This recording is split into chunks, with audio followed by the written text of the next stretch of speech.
जैसा कि हम सभी जानते हैं कि इस दुनिया में कोई भी ऐसा इंसान नहीं है जो कभी अपने जीवन काल में एक छोटी सी गलती ना की हो। मगर क्या आपको पता है, हमारे जीवन में कुछ ऐसी भी गलतियां या पापों की सज़ा हमें नहीं भुगतनी पड़ती।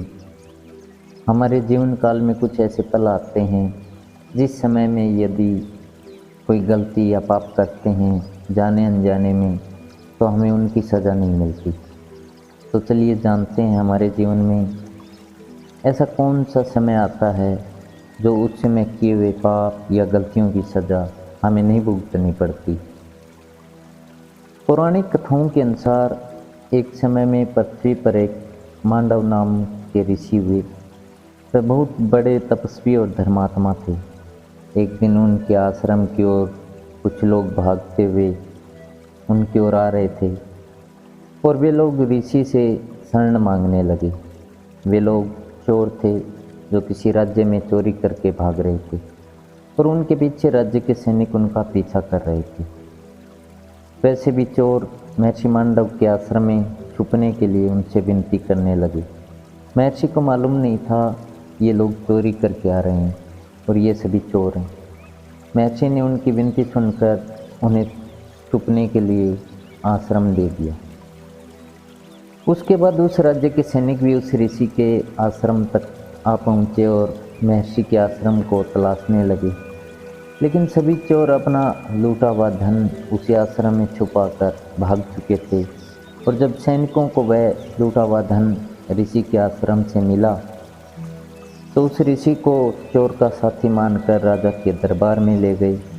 तब सैनिकों ने राजा को सारी घटना बताई। उसके बाद राजा ने महर्षि को भी चोर मानकर सूली पर चढ़ाने की सज़ा सुनाई। जब महर्षि को सूली पर चढ़ाया गया तो उनकी मृत्यु नहीं हुई, मगर उसे दर्द और पीड़ा सहनी पड़ी। यह सब दृश्य देखकर उस राज्य के राजा को एहसास हो गया ये कोई चोर या आम ऋषि नहीं है। तब उनसे क्षमा मांगने लगे, हे ऋषि, हमें माफ़ कर दो, हमसे बहुत बड़ी गलती हो गई। तब महर्षि ने कहा, हे राजा, हम तुम्हें तो माफ़ कर देंगे मगर उस धर्मराज को नहीं। इतना कहते ही वह महर्षि अपने तपोबल से यमलोक को प्रस्थान कर गए और वहां पहुंचकर उन्हें यमराज से पूछा कि हे धर्मराज, हम अपने जीवन में कोई भी पाप नहीं किया। हम सदा परमात्मा की भक्ति आचरण करके जीवन व्यतीत किए, फिर हमें जीवन में ऐसा कष्टदायक फल क्यों भोगना पड़ा। तब धर्मराज ने कहा, हे ऋषिवर, आप अपने बचपन में कीट पतंगों को पकड़कर उनके पंखों में सुइयां चुभो दिया करते थे, यह उसी का परिणाम था। यह सुनकर मांडव ऋषि ने धर्मराज से कहा कि धर्मशास्त्रों के अनुसार जन्म से लेकर 12 वर्ष की आयु तक बालक जो भी कर्म करता है वह पाप नहीं माना जाता, क्योंकि जन्म से लेकर इस आयु तक वह अज्ञानी होता है। अतः आपसे बहुत बड़ी गलती हुई है, इसका परिणाम आपको भी भुगतना होगा।